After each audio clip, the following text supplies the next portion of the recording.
오늘은 하나님께 드리는 첫 열매, 곧 11조와 그리고 언약 체결에 대한 말씀입니다.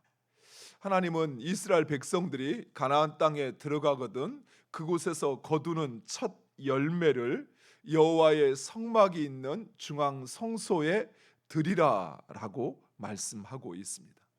이런 명령은 단순한 제사에 대한 요청이나 또는 하나님께서 이스라엘 백성들을 구원하신 것에 대한 대가나 또는 의무적인 헌신이 아니라 오직 하나님의 그 은혜를 기억하기 위한 조치였습니다. 우리가 읽었던 말씀 7절에서 9절 말씀을 다시 한번 우리 말씀을 보고 읽도록 하겠습니다. 7절에서 9절 말씀. 우리가 우리 조상의 하나님 여호와께 부르짖었더니 여호와께서 우리 음성을 들으시고 우리의 고통과 신고와 압제를 보시고 여호와께서 강한 손과 편팔과 큰 위엄과 이적과 기사로 우리를 애굽에서 인도하여 내시고 이곳으로 인도하사 이 땅 곧 젖과 꿀이 흐르는 땅을 주셨나이다. 아멘. 400년 동안이나 애굽의 노예로 살던 이스라엘 백성들, 그들이 할 수 있는 것이라고는 그저 그 압제와 고통에 대한 신음뿐이었습니다. 그런데 하나님께서 이처럼 아무런 소망 없는 이스라엘 백성들을 보시고 그들을 구원하시고 그리고 광야에서 인도하시어 젖과 꿀이 흐르는 이 가나안 땅을 선물로 주신 것입니다. 이 모든 것은 오직 하나님의 한량없는 은혜입니다.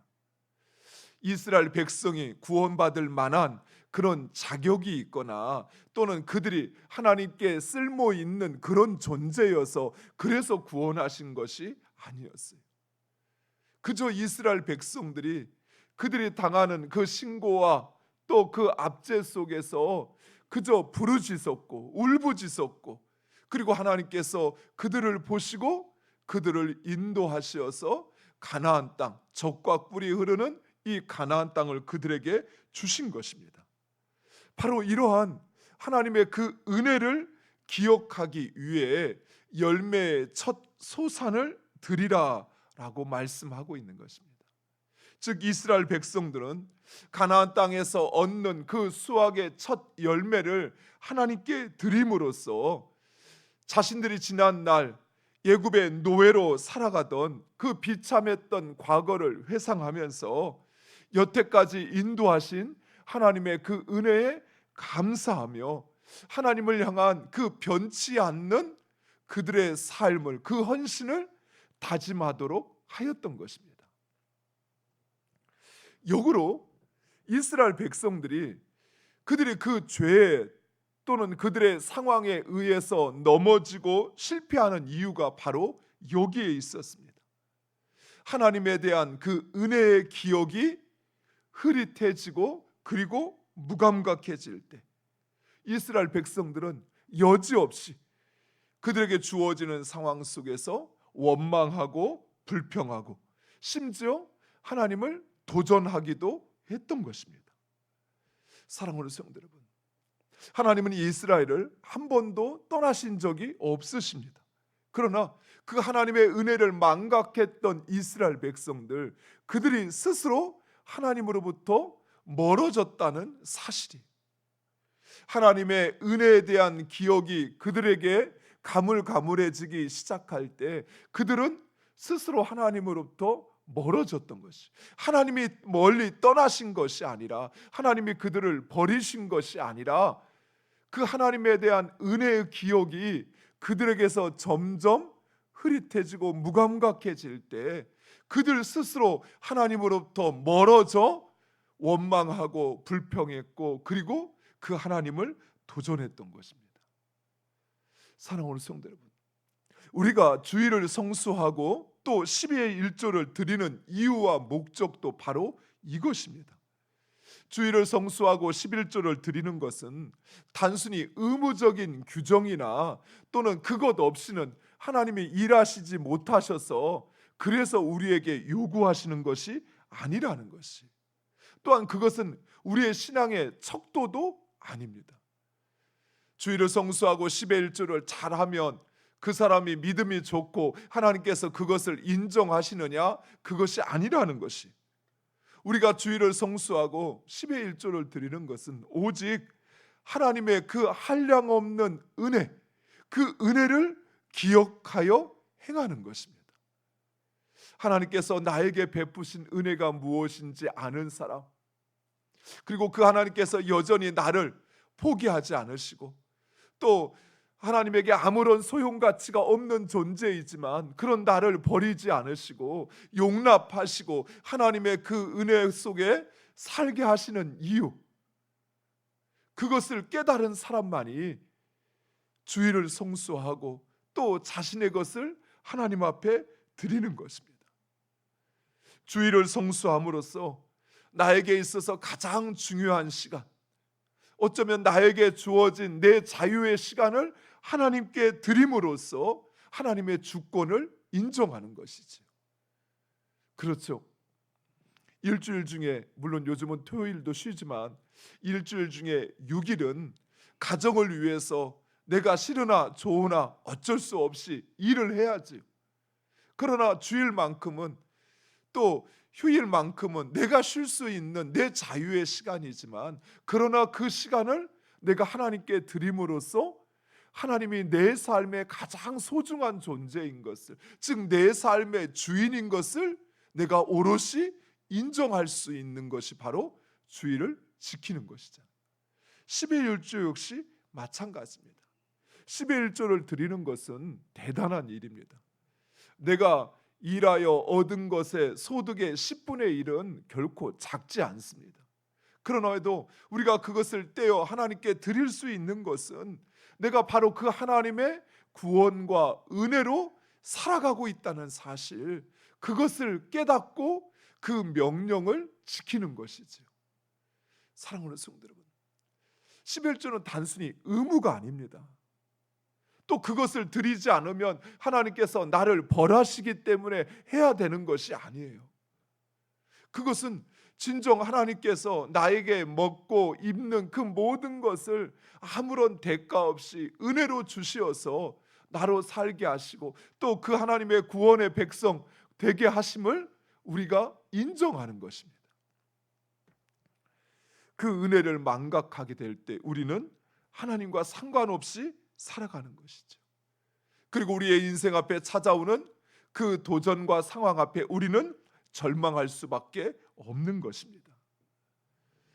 두 번째로 3년마다 한 번씩 드리는 이 11조는 지방 성읍에 들여서 레위인과 객과 고아와 과부들에게 주어 그들로 하여금 다시 일어설 수 있게 하는 가장 중요한 동력, 기회를 제공했던 것입니다. 실제로 매 3년마다 한 번씩 드리는 이 11조의 양은 대단했습니다. 그래서 이스라엘 가운데 있는 그 객과 고아와 과부가 가난에서 벗어날 수 있는 아주 큰 동력이 되었던 것입니다. 즉 이 11조는 직접적으로는 하나님이 아닌 가난한 자들에게 주는 것이었지만, 그러나 하나님은 가난한 자들에게 주는 것을 하나님께 드리는 것으로 여기셨던 것입니다. 즉 하나님은 가난한 자, 우리 이웃에게 행한 것을 곧 자신에게 행한 것으로 여기신다는 사실입니다. 이 사실 속에서 우리가 그동안 특별히 사회적인 약자에 대한 하나님의 말씀에서 살펴본 것처럼 결코 가난하다고 해서 또 그 사람이 세상적인 힘과 권력을 가지지 못했다고 해서 그를 함부로 대우해서는 안 된다는 사실입니다. 왜냐하면 하나님은 바로 그 사람의 아버지이시오, 그리고 우리는 그 하나님 앞에 행하고 있다는 사실입니다. 결코 우리의 인생에서 함부로 대해도 괜찮은 존재는 그 어느 누구도 없습니다. 그가 젊고 또 쓸모가 있고 그리고 또 그가 내게 도움이 되어서 그래서 그 사람에게 잘하고 나에게 아무런 도움도 안 되고 나를 힘들게 만들 뿐이고 차라리 없는 게 나은 존재니까 무시해도 된다. 하나님은 그렇게 우리에게 말씀하지 않으셔요. 오히려 하나님은 그들의 하나님이시라 말씀하시며 그들에게 너희가 행하는 그것을 내가 갚으시겠다라고 말씀하십니다. 마지막으로 모세는 율법에 대한 선포를 마치고 그리고 언약 체결에 대한 말씀을 선언하십니다. 마치 시내산에서 이스라엘 백성들이 하나님과 언약을 마치고 그리고 이제 하나님께서 이스라엘 백성들을 하나님의 백성 삼으시고 그리고 그 이스라엘 백성들은 하나님으로 여겨 힘과 마음과 뜻을 다하여 섬기겠다라고 약속하는 것처럼 오늘 본문에서도 이스라엘 백성들 편에서의 하나님에 대한 언약과 그리고 하나님의 축복을 선포하고 있습니다.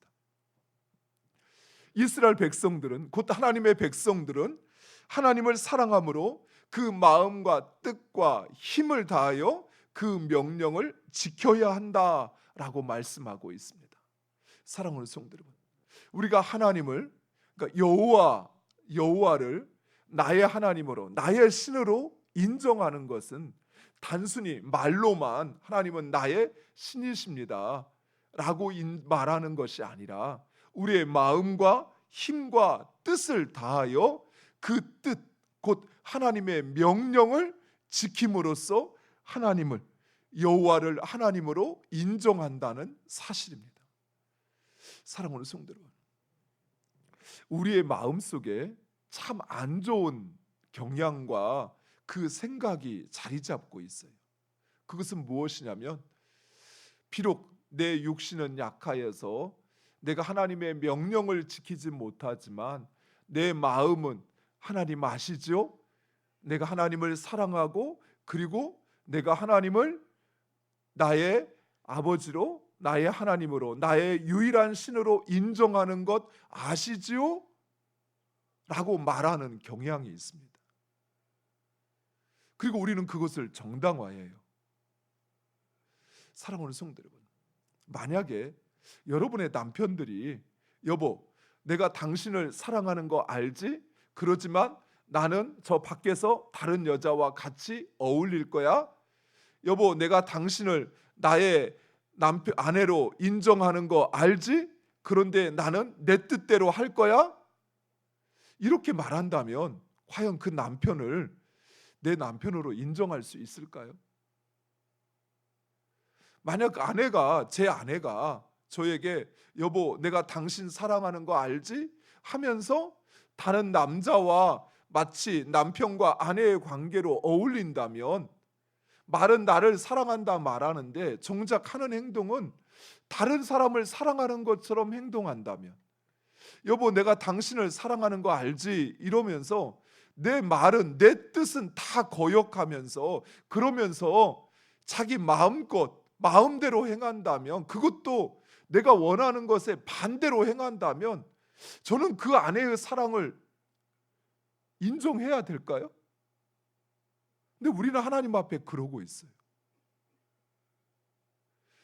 하나님을 사랑한다고 말하면서 그러면서 정작 하나님의 말씀에 행하지 않는 우리 자신을 정당화해요. 물론 때로는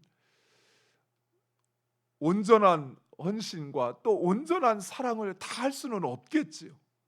때로는 넘어질 때도 있겠지요. 그런데 이게 역으로 돼가지고 오히려 날마다 내 뜻대로 하지 않아요. 오히려 내 뜻대로 하는 경우가 별로 없어요. 이렇게 되어버린다면 과연 그 사랑을 진정 인정할 수 있을까요? 어느 순간부터 우리의 신앙생활 속에 우리를 정당화하고 우리 자신을 합리화하는 것에 우리가 너무나도 익숙해져 버렸어요. 그래서 입으로는 분명히 하나님을 하나님이다라고 인정하고 또 찬양도 하고 그리고 또 사랑한다 고백도 하는데 정작 삶 속에서 그 하나님의 명령을 지키지 않아요. 사랑하는 성도 여러분, 오늘 하나님은 모세를 통해서 우리에게 말씀하시면서 정작 너희가 나의 백성이 되고 내 사랑을 기억한다면, 그렇다면 마음과 힘과 뜻을 다하여 내 명령을 지키라 라고 말씀하십니다. 그리하면 내가 너희를 나의 보배로운 성민으로 인정해서 너희로 나의 찬양과 영광이 되게 하시겠다라고 말씀하고 있습니다. 사랑하는 성도 여러분, 우리를 정당화하고 하나님의 말씀과 명령을 행하지 않는 우리를 정당화하고 우리를 합리화하기보다는 오히려 그 하나님 앞에 우리의 그 연약함을 회개하고 그리고 이제 내가 그 하나님의 법도와 명령을 지켜 행하겠다 하는 그것이 바로 하나님을 사랑하는 것이요 하나님을 인정하는 것입니다. 그리고 하나님은 바로 그를 하나님의 백성으로, 하나님의 보배로운 선민으로 인정하시고 그를 높이시겠다라고 말씀하셔요. 오해하지 마세요. 조건으로 그렇게 하시겠다는 것이 아니에요. 먼저 하나님께서 우리에게 은혜를 베푸셨어요. 먼저 하나님께서 우리에게 우리가 갚을 수 없을 만큼의 그 엄청난 사랑을 우리에게 행하셨던 것입니다. 그리고 우리에게 너희가 진정 내 백성이 되기를 원하고 나를 사랑한다면 너희의 마음과 힘과 뜻을 다하여 내 명령을 지키라 말씀하고 있는 것이. 사랑하는 성도 여러분, 우리가 진정 하나님을 나의 하나님으로 또 내가 그 하나님의 백성임을 인정하고 고백하신다면 이제는 말로만 하나님을 인정하는 것에서 떠나 그 하나님의 백성으로 하나님의 법도와 명령을 나의 마음과 힘과 뜻을 다하여 지켜 행하는 여러분 되시기를 간절히 축원드립니다. 그러다가 때로는 내가 세상의 유혹에 넘어지고 또 내가 내 욕심을 따라 행하여서 그 명령을 지켜 행하지 못하였다는 사실을 깨닫거든 그 하나님 앞에 회개하고 다시 그 하나님 앞에 내가 백성임을, 하나님의 언약 백성임을 기억하게 하사 그 하나님의 뜻을 따라 살아가는 우리 모두가 되기를 간절히 축원드립니다. 기도하겠습니다. 아버지 하나님 감사합니다.